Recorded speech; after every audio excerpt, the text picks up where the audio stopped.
Bienvenidos, alquimistas de la conciencia. Hoy exploramos una capacidad de la psique que a menudo se malinterpreta como frialdad, pero que Carl Jung identificó como el pináculo de la madurez psicológica, la diferenciación emocional. No hablaremos de reprimir emociones, eso es patología, sino de la capacidad de observar la tormenta sin ahogarse en ella. Imaginemos un estado de conciencia donde el insulto se percibe como ruido, la traición como información, y el caos externo no dicta el orden interno. Jung observó que la mayoría de los individuos viven en un estado de participation mystique o fusión inconsciente con su entorno. Sin embargo, algunos logran romper estas cadenas.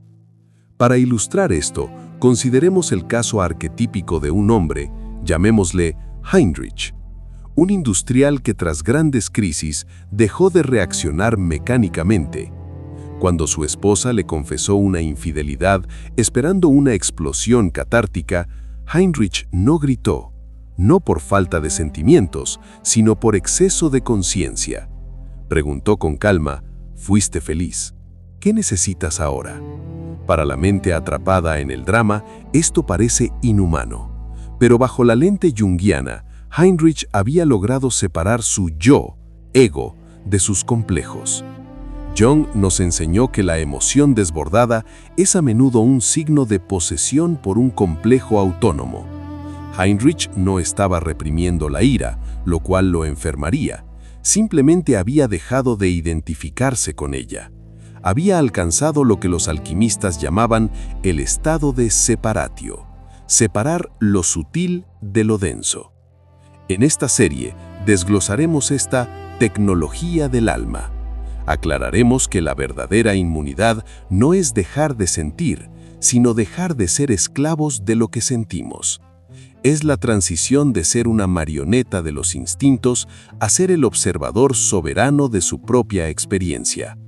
Heinrich descubrió que la mayoría vive con la piel del alma en carne viva, donde cada mirada ajena quema. Él, a través de la integración de su sombra, desarrolló una piel sana. Prepárense, pues este camino desafía la forma en que el mundo moderno entiende las relaciones humanas. Para entender esta soberanía, debemos visitar el concepto junguiano de la sombra. La verdadera estabilidad no nace de ignorar a los demás, sino de comprender que el otro es a menudo un espejo. En nuestra narrativa, Heinrich sufrió una traición comercial años atrás. En lugar de caer en la venganza paranoica, se hizo la pregunta fundamental de la individuación. ¿Qué dice esta situación sobre mi propio inconsciente? Este es el mecanismo de la retirada de la proyección. Jung postuló que lo que nos irrita visceralmente de los demás es un reflejo de algo no reconocido en nosotros mismos. El mundo exterior actúa como una pantalla de cine para nuestra psique. Cuando Heinrich analizó la codicia de su socio, la usó para confrontar su propio miedo a la escasez y su propia avaricia latente. Al integrar estos aspectos oscuros, Heinrich se volvió inmune. ¿Por qué? Porque, como enseñaba Jung, los ganchos emocionales desaparecen. Si alguien te insulta llamándote débil y tú has integrado y aceptado tu propia vulnerabilidad, el insulto no tiene dónde adherirse. Es como lanzar un dardo al aire, cae por su propio peso.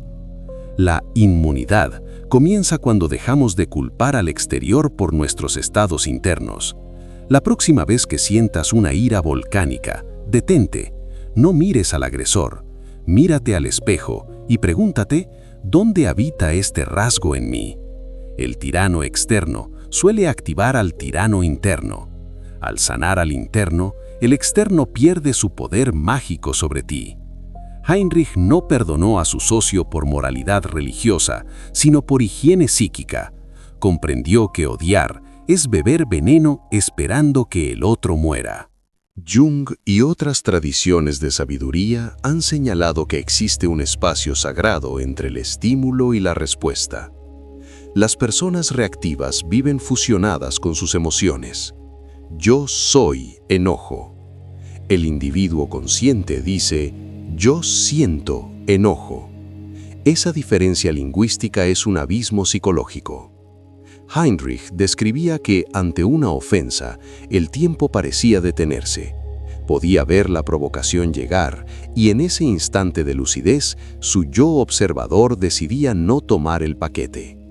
Jung llamaba a esto la capacidad de no ser poseído por el ánima o el animus, nuestras partes emocionales reactivas. La mayoría de las personas son autómatas biológicos.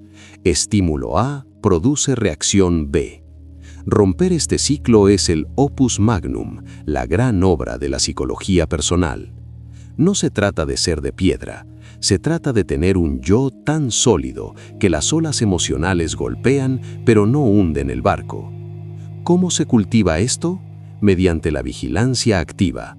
Es la práctica de notar la aceleración del pulso, el calor en la cara y decir mentalmente, ajá, aquí viene un complejo.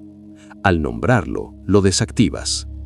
Heinrich aprendió que reaccionar mecánicamente es una forma de esclavitud. Quien tiene el control remoto de tus emociones es tu amo. Recuperar ese control no es frialdad, es libertad. Es la soberanía de decidir qué entra en tu templo interior y qué se queda en la puerta. Para habitar esa libertad, uno debe anclarse en lo que Jung llamó el self, el sí mismo, el centro organizador de la psique, distinto del pequeño ego. Heinrich, en sus momentos de crisis, practicaba una forma de disociación saludable. Se visualizaba a sí mismo desde fuera, como un testigo imparcial. Veía a Heinrich el personaje interactuando en el drama, pero sabía que su esencia real estaba a salvo, observando. Este testigo silencioso es clave. La desidentificación no es apatía. Tú no eres tus pensamientos, eres el espacio donde ocurren. Tú no eres tus emociones, eres la conciencia que las experimenta. Cuando te identificas con la ira, pierdes. Cuando observas la ira, ganas conciencia. Jung advirtió sobre el peligro de la inflación o el aislamiento si se lleva al extremo. No queremos crear sociópatas que no sienten nada. El objetivo es sentir, pero sin perder el centro. Imaginemos a un buzo en el océano. Puede ver los tiburones y las tormentas, pero está protegido en su traje y conectado a su oxígeno. Heinrich describió sentirse transparente. La negatividad ajena pasaba a través de él sin encontrar resistencia. La resistencia, el ego defendiéndose, es lo que crea el sufrimiento. Si no hay resistencia, no hay guerra. Al convertirse en el testigo, uno deja de ser un blanco sólido. Las flechas del mundo atraviesan el fantasma del ego. El reto aquí es mantener la humanidad, observar con compasión, no con desprecio. Es estar en el mundo, participando en la vida, pero no ser del mundo, es decir, no ser consumido por sus ilusiones. La impermeabilidad requiere estructura. Jung habló de la necesidad de un vaso alquímico o contenedor fuerte. Las personas con alta reactividad suelen tener límites porosos. No saben dónde terminan ellos y dónde empiezan los demás. Heinrich construyó lo que podríamos llamar una ciudadela psíquica. Esto implica entender la ley del consentimiento. Nada externo puede dañarte psicológicamente sin tu cooperación inconsciente. Jung decía que los complejos son contagiosos. Si tu pareja está en un estado neurótico y tú no tienes límites firmes, te infectarás de su estado. Heinrich aprendió a decir, ese es tu dolor, y lo respeto, pero no lo absorbo. Hay 3 murallas en esta ciudadela. Primero, el discernimiento. ¿Esto es útil para mi individuación? Segundo, la propiedad emocional. ¿Esta emoción es mía o la estoy adoptando por empatía desregulada? Tercero, la validación interna. Si tu valor depende de lo que digan afuera, siempre serás vulnerable. Si tu valor emana del self, eres intocable. Curiosamente, esta fortaleza suele irritar a los neuróticos. La calma de Heinrich provocaba a quienes querían drama. Al no recibir la reacción esperada, el provocador se ve obligado a enfrentarse a su propio vacío. Mantenerse firme en la propia paz es a veces el acto más revolucionario y provocador posible.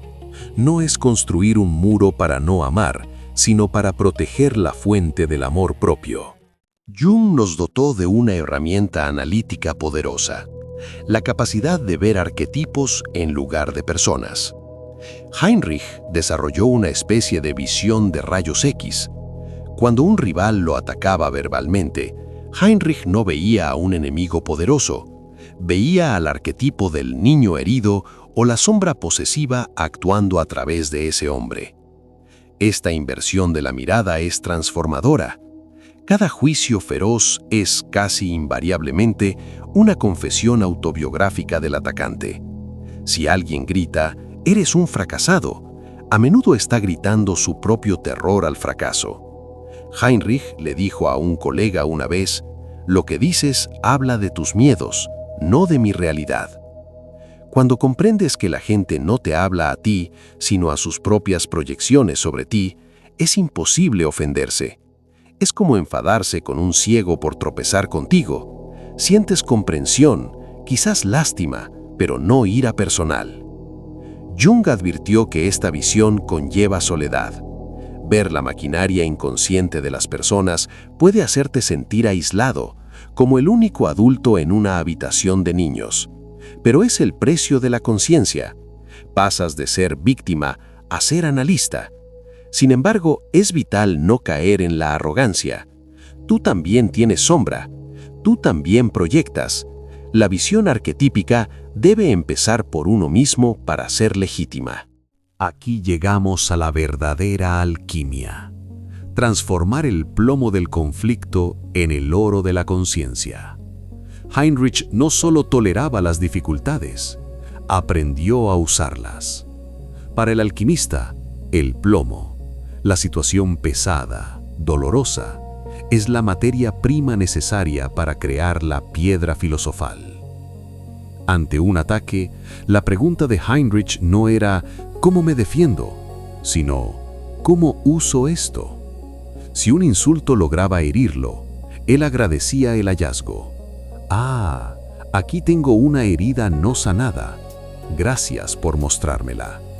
Esto es la antifragilidad aplicada a la psicología. Jung enseñó que el conflicto es el motor del crecimiento. Sin fricción no hay fuego.